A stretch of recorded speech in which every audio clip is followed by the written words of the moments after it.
Welcome, zombie enthusiasts, to the Drunken Zombies Podcast. Yes, welcome everybody. Your daily fix of blood guts and gut-busting terror. Exactly right. We are back with another terrifying zombie story for you guys. Another one every single day. That's right. That's right. Every day full of suspense and twisted fun. You know, we love zombies, we fear zombies. We do love them. But most of all, yes, we enjoy watching people try to survive them. Oh, absolutely. The survival attempts are always the best part, aren't they? Yeah, absolutely. And with us, as always, is our resident expert in all things undead, the analytical mind behind the madness. Oh, stop it, you. JDAA. Hello, everybody. Thanks for having me back. So today we're plunging into a thrilling tale set on the slopes of the legendary Mount Everest. Oh, this is a good one, I gotta say. Our story follows a group of climbers who uncover a hidden tomb Oh, high in the ice, that's never good. and in doing so awaken an ancient supernatural undead climber. Now trapped in a deadly game of cat and mouse, they must outsmart this relentless entity if they want to survive their descent. Okay, so when you say supernatural undead climber, that sounds to me like maybe we're not dealing with just your typical run-of-the-mill zombie here. Oh no, Julia, this is something a little different. It's gonna be a wild one. Okay, I'm excited. So before we get into it, if you guys enjoy these daily addictive zombie stories, be sure to rate and follow the Drunken Zombies podcast wherever you get your podcasts, and that way you won't miss a single episode. Yes, please do. All right, so our group of climbers consists of Alex, a climber with a shadowed history on Everest. Okay, interesting. Sofia, who's driven by a deeply personal connection to the mountain after losing her brother there. Oh. Raj, their experienced local guide, whose knowledge of the Himalayas runs deeper than just climbing routes. He's steeped in the local legends and lore. So he might be the one to listen to. He might be. And lastly, Chris, the adrenaline junkie, always pushing the limits and maybe a little too eager for adventure. Oh, I'm going to get it. He might just get it, Gilead. Yeah. As they are navigating the perilous Khumbu icefall, Raj starts to drop hints about the mountain's hidden stories, the things that are best left undisturbed. Foreboding. I like it already. Uh-oh. Then, on their third day of ascent, they stumble upon this concealed tomb. I knew it. Raj is immediately against going near it, Smart. Right? warning them about the potential for curses and the dangers of awakening what lies within. He seems to know what he's talking about. But Chris, in his pursuit of the ultimate adventure, pretty much dismisses Raj's concerns. Typical.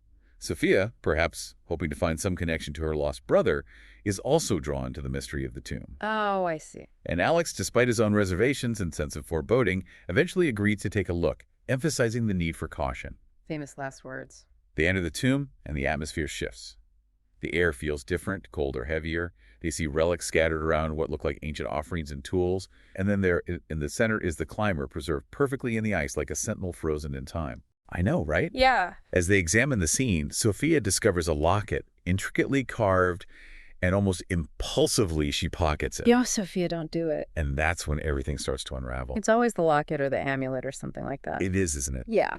The moment they step out of the tomb, the mountain seems to react.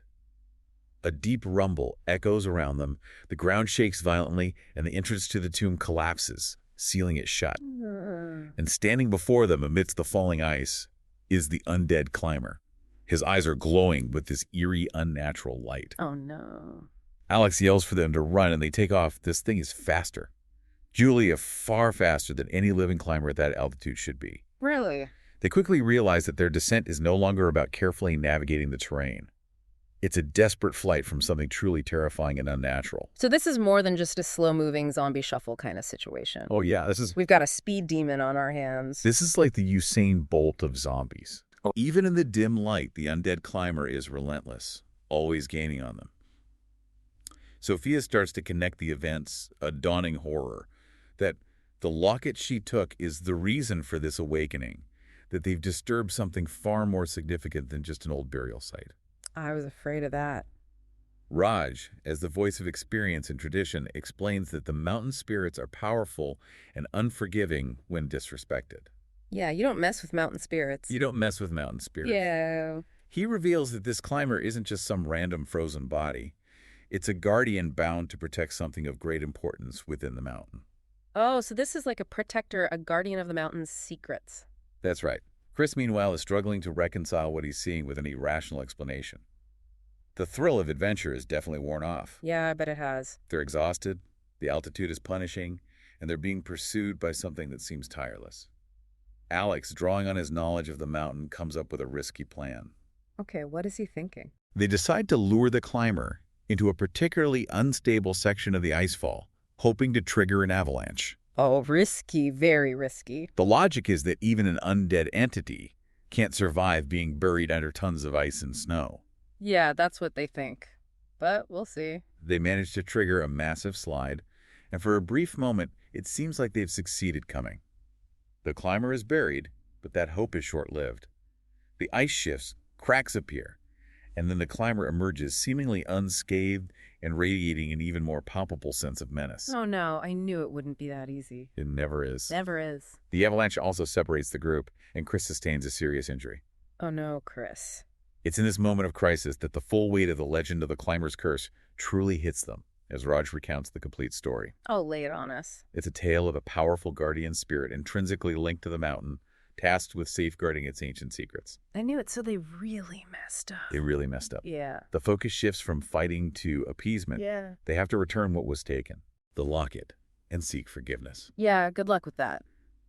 But getting back to the sealed tomb, with an angry supernatural guardian hunting them, is an immense challenge. So what do? The climber confronts them, blocking their path. There's a moment of intense standoff. Sofia steps forward, holding out the locket, and tries to convey their intention to return it, to make amends for their transgression. I hope this works. In a surprising turn, the climber hesitates a flicker in its glowing eyes, and then it allows them to pass. Phew, they're getting a second chance. They return the locket to its rightful place, but the story throws one last twist at them, even after the locket is returned and the tomb remains sealed. The climber attacks them one final time. What? It's an intense, desperate confrontation. It's as if the guardian had a final duty to fulfill a last test, to ensure they truly understood the significance of their actions. So it's like a final showdown. A final showdown. Yeah. It's implied that their understanding of the curse, their newfound respect for the mountain and its power, is what allows them to finally overcome the entity. The climber's form dissolves into light. The curse is finally lifted. Wow, what a story. The story concludes with the group making their descent forever marked by their experience. They leave Everest with a profound respect for its power and its secrets. They went seeking the thrill of the summit, but they returned with a story that speaks to the importance of respecting the boundaries of the unknown. That's a good lesson. So what can you take away from this chilling tale? Yeah. It really makes you think about the balance between our own ambitions, our innate curiosity, and the respect we owe to the mysteries of the world around us. Are there places, are there stories in your own life where perhaps a similar kind of curiosity could lead you to awaken something unexpected, something ancient, something powerful with consequences far beyond what you might imagine? Perhaps it's an old family secret you're tempted to uncover, a long-forgotten tradition you're thinking of dismissing, or even just the urge to trespass in a place you never truly know what lies beneath the surface waiting to be disturbed. It's a sobering thought, isn't it? It is food for thought, for sure. And on that wonderfully unsettling note, we reach the end of today's thrilling story right here on the Drunken Zombies podcast. If you're craving more daily doses of suspense, horror, and captivating storytelling, make sure to rate and follow us wherever you get your podcasts. We've got plenty more tales of the undead and the unexpected coming your way. Thanks for joining us for this icy, terrifying adventure on the slopes of Everest. Until our next encounter with the bizarre, stay safe and maybe think twice before disturbing any ancient tombs you might come across. You never know what you might find. You never know.